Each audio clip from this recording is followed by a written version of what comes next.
Welcome back to Afternoon Express. Now, as a journalist, Romy Titus was exposed to and always haunted by children growing up behind bars for crimes that they didn't commit.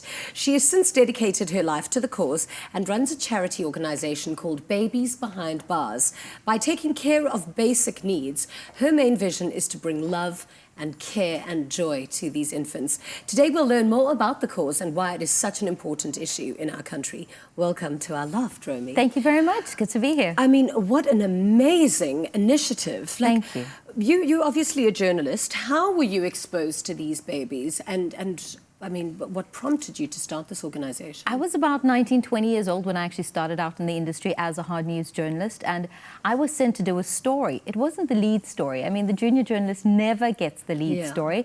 And my editor said, there's a kiddies party in prison, so off you go, report, do something. And off I went, huffing and puffing, because I really wanted the lead story for the day. And by the time I got to Pretoria Correctional Centre and they opened the doors, I realized there were 35 little people living behind bars with their moms, ages 0 to 5 at the time. And it was supposed to be a Christmas party, so I was anticipating a party. Where's the Christmas tree and the presents? And instead, there was just one cake, really too small to feed all these people. And by the time they could cut it, everybody just descended on it, and that was the Christmas party, Oh, that is so sad. And I walked away there just feeling so sad, because Christmas at my house is filled with love and laughter and presents and tons of food, and you can eat until you burst, And this 5-year-old boy that I met there at the time, I picked him up and he was fine. And he was fine amongst the women until the male cameraman picked him up and he would go ballistic. And so I said, what are you doing to the little boy? Stop pinching him. And the female, the head of the female section said she doesn't know what a man is. The little boy doesn't know what a man is. And I thought, how do you not know? You're a 5-year-old boy, you're going to grow up to be a man. So how do you not know what a man looks like? His interaction with the man was one of the male offenders coming through on a Thursday in an orange overall to mow the lawn, and that's what he knew a man to be. So I walked away there, Jeannie. What kind of future does that child really have? Haunted by what I saw. And I had a niece at the time. She was a few months, and I spoiled her rotten, and I just thought, why is no one doing anything? What kind of, what environment is it for them? You painted quite a glum picture, but do they sleep in the same rooms as their mothers? Do they have cots? Do they have their own beds?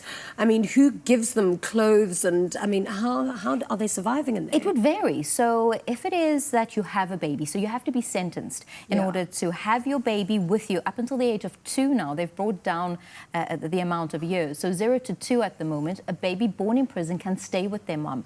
And they have a separate unit. It's called the MBU, the mom and baby unit. So the baby will live with the mom there. And okay, if the mom goes to jail and she has a baby and the baby's already been born, she can't keep. If the baby's depends. born in jail, That's it. Stays with her. You can only have your baby with you if your baby's born in prison, which means you're sentenced when you're pregnant. You might know you are, you might not know you are.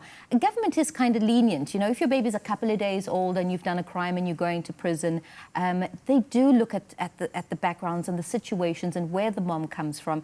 And sometimes they do allow a mom to take her baby with her. It's such a controversial topic for me, because I don't know what's best for the child, to have the baby in prison or not. But it's a catch-22, really. Prison is not the place for a child to grow up. A survey in the US shows that 80% of children born or raised in prison, ages 0 to 5, come back into the cycle. That's 80% of these little people behind bars. And then you think, isn't the baby safe there? Because at least the mom is watching them. Or they'd go to a home and horrible things happen in homes that you hear of, terrible stories. And when that does happen to one of the prison-born babies who end up going into welfare or foster care, you just think, was the baby not safe then in the prison after all? My heart is so broken for these little children.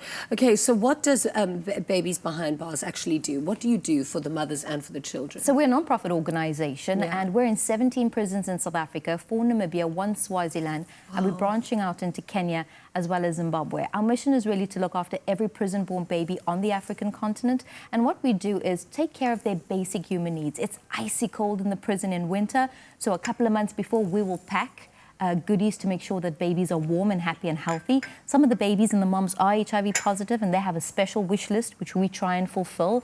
And What's just for the on their moms. wish lists? So Medication? it would be not necessarily medication. Government is really good in providing the medication side of things. It's more the food, the formula, the toiletries, the educational toys. And for the moms who aren't South Africans, who might come from overseas, who happen to be drug mules, for example, they don't have family here who can bring them things so that they're comfortable, and they rely on the organization then to bring them the things that they really need. Are they educated? I mean, I suppose they're still quite young, so they don't get educated in the prison. There is early childhood development, and again, it would vary from prison to prison. Again, some prison might not have a teacher at all, another prison might have a teacher, but I am advocating for outside play spaces for every single correctional. Do they get to go outside, no, or are they always with their parents? It's not how perhaps you and I would remember our childhood, where you're playing outside in the sun, in the sand, having a good time, running around. It's not an environment like that at all. You know, these children are mostly inside all day, playing inside the cells, cast iron doors, really blank, bleak concrete walls. That is what they stare at day in and day out. But I am really trying to advocate for those play spaces, and especially for early childhood development. So moms know that, your baby should be doing this at so many weeks or so many months. At 2 years, your baby should be doing, I'm not a mom, so I educate myself as I go along as well. But team up with the relevant people in order just to make sure that the first 2 years in life isn't bleak, it's something they can look back at and just remember some happiness. Who do you do this with? Like, you go into prisons and you just assist these mothers with what's happening with their babies. Who do you go with? Good Samaritans, really. Often I say that to be associated with the criminals in prison is not sexy, and so we don't have a big funder. There's no one plowing money behind babies behind bars in order for us to roll out all these programs that we want to do, So it's the Good Samaritan, it's the mother out there who's our biggest giver, and often I'll say to the moms, please come with us so that you see where your baby goods are going that you no longer need. And the mom's like, no, we give to you and you go and hand it out. So I wish, Jeannie, it's fingers crossed. We had a really tough year this year, that someone will come along and really just put their support behind us so that we're able to touch more lives. How are you able to keep the mothers inspired and interested in raising their children and wanting the best? That is so sad as well, because sometimes you'll find a mom who's in there for life, who has a little bundle of joy, and she'll live for this little bundle for the next 2 years. You'll have a mom who's just really demotivated. She's left her family on the outside and other children, and she's in there and, she's just vacant, for a lack of a better word, and now she's got to inspire a child. That's it. Cannot find that will to live, and so just kind of goes day by day. We're more for the babies, so we're trying to enable the mothers through the goods that we give to just live for your little child. They're doing time for a crime they didn't commit, so just live for them, and we'll try and help you as best we can as babies behind bars, just to make those 2 years the best 2 years that the two of you can have together. I'm absolutely devastated for these children. Like, I can't actually believe. You should come with us on a visit one day. Yeah, Jeannie. I would I'd actually love to do that. How can other people get involved? Like, now, people who are watching and are probably just as devastated as I am for these kids. What can we do? How can we do more? Donate yourself. I always say you don't have to have a lot of money. You don't have to have the world of goods. Your time. Come with us into the prison and just donate your time. It's that hug, that reassurance that there is hope, don't give up, and just to go and spend time. That's the best thing you can do. Or log on to our website, which is www.babiesbehindbars.org. And we have a wish list and lots of other programs and events coming up that everyone around the country can get involved in. Amazing. Are there any success stories that you can tell me of anything good that's come of these poor children? Of these children, I try not to track the children once they leave. Okay. Because you get too attached? That's it. My heart is big, and I have favorite babies too. So as I go into the different centers, it's nice to see them grow up. It's also very sad for me to see them go, even though that is the happiest moment where they're going into the world and they're leaving that prison behind. But I just think, Jeannie, what we do, even though they might not even know who we are or what we're doing, as long as they're clothed and they're fed, they're warm, they're happy, they're healthy. We've made a difference already. And for Wow, me, that's so good to that know. puts a smile on my face. That is really, really comforting to know. Thank you for all of this amazing work that you do. Thank you very much. What a beautiful thing that you are doing for the world. That is Thanks. so amazing. Thank you for chatting to us. I really wish you the best. I hope that you get a lot of money for these kids. Thank you. Now, we really, really do applaud Romy for making a real difference and caring about those who need it most. Thank you again. What amazing work you do.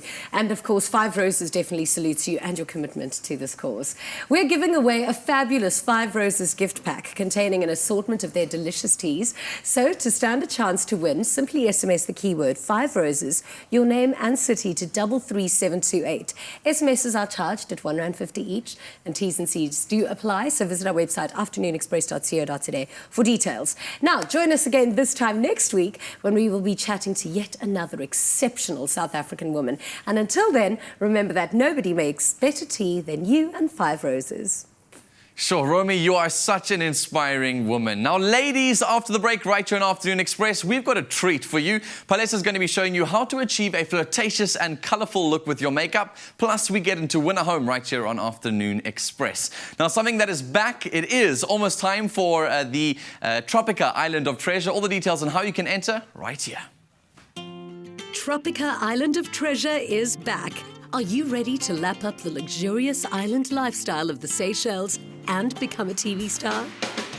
Host Minnie Dlamini and Games Master Jonathan Boynton Lee want you to be part of one of 7 smooth teams, led by 7 of South Africa's hottest celebrities, who will all compete for a R1 million prize.